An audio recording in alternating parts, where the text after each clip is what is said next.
Rhapsody of realities May 21, 2025. നിത്യജീവൻ അറിയാം, സ്വന്തമാക്കാം. ഞാൻ ഒരു മർമ്മം നിങ്ങളോട് പറയാം. നാം എല്ലാവരും നിദ്ര കൊള്ളുകയില്ല. എന്നാൽ അന്ത്യകാഹളനാദത്തിങ്കൽ പെട്ടെന്ന് കണ്ണിമയ്ക്കുന്നിടയിൽ നാം എല്ലാവരും രൂപാന്തരപ്പെടും. കാഹളം ധ്വനിക്കും, മരിച്ചവർ അക്ഷയരായി ഉയർക്കുകയും നാം രൂപാന്തരപ്പെടുകയും ചെയ്യും. കൊരിന്ത്യർക്ക് എഴുതിയ 1-ാം ലേഖനം 15-ാം അധ്യായം 51-ാം വാക്യം.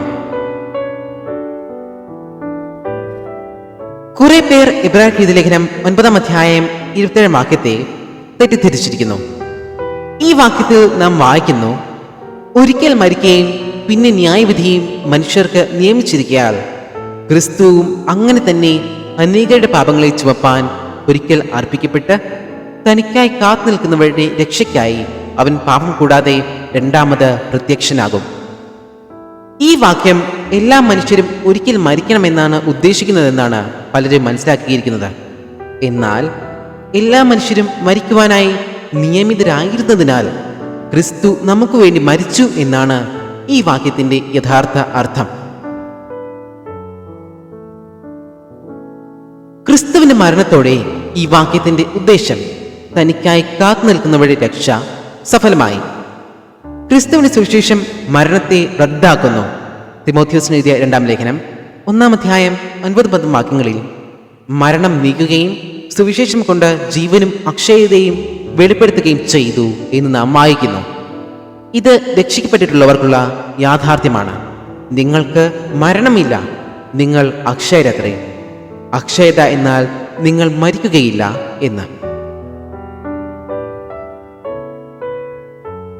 ഹാനോക്കും ഏലിയാവും പോലെ ദൈവത്താൽ ജീവനോടെ സ്വർഗത്തിലേക്ക് എടുക്കപ്പെട്ട മനുഷ്യർ ഭൂമിയിലേക്ക് ലൗകികമായ മരണം അനുഭവിക്കാനായി തിരിച്ചു വരുമെന്ന് ചിലർ വാദിക്കുന്നു.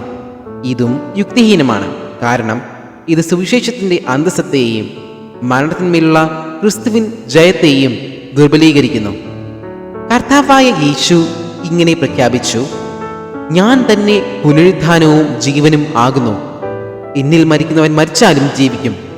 ജീവിച്ചിരുന്ന് എന്നിൽ വിശ്വസിക്കുന്നവൻ ആരും ഒരു നാളും മരിക്കുകയില്ല.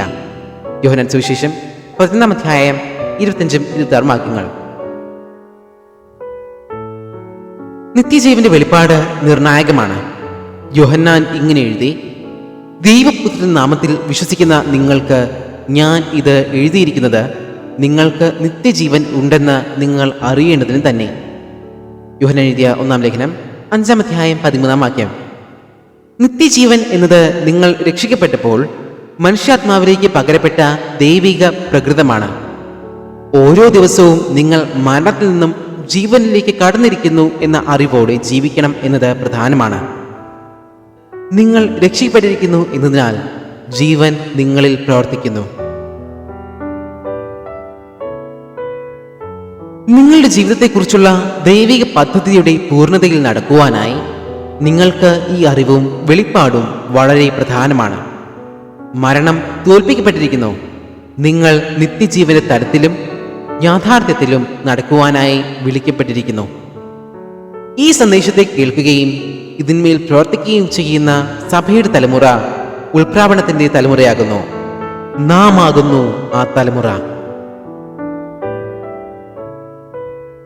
പ്രാർത്ഥിക്കാം, ഏറ്റുപറയാം. പ്രിയ പിതാവേ, യേശുക്രിസ്തുവിൽ എനിക്ക് ലഭ്യമായ ഞാൻ പ്രാപിച്ചിരിക്കുന്ന നിത്യജീവനായി നന്ദി. സുവിശേഷത്തിൽ വെളിപ്പെടുത്തപ്പെട്ടിരിക്കുന്നത് പോലെ ഞാൻ നിത്യജീവന്റെ യാഥാർത്ഥ്യത്തിൽ നടക്കുന്നതിനാൽ മരണത്തിന് എൻ്റെ മേൽ യാതൊരു അധികാരവുമില്ല എന്ന് ഞാൻ പ്രഖ്യാപിച്ചിരിക്കുന്നു. ഈ ജീവിതത്തിൻ്റെ ദൈവിക യാഥാർത്ഥ്യം മനസ്സിലാക്കിക്കൊണ്ട് മുൻപോട്ടും ഉയരങ്ങളിലേക്ക് മാത്രം ഞാൻ നടക്കുന്നു. യേശുവിൻ്റെ നാമത്തിൽ തന്നെ, ആമേൻ. തുടർ പഠനത്തിന് യോഹന്നാൻ എഴുതിയ 1-ാം ലേഖനം 5-ാം അധ്യായം 11-12 വാക്യങ്ങൾ, കൊരിന്ത്യർക്ക് എഴുതിയ 1-ാം ലേഖനം 15-ാം അധ്യായം 53 മുതൽ 57 വരെയുള്ള വാക്യങ്ങൾ, റോമർക്ക് എഴുതിയ ലേഖനം 8-ാം അധ്യായം 10-11 വാക്യങ്ങൾ.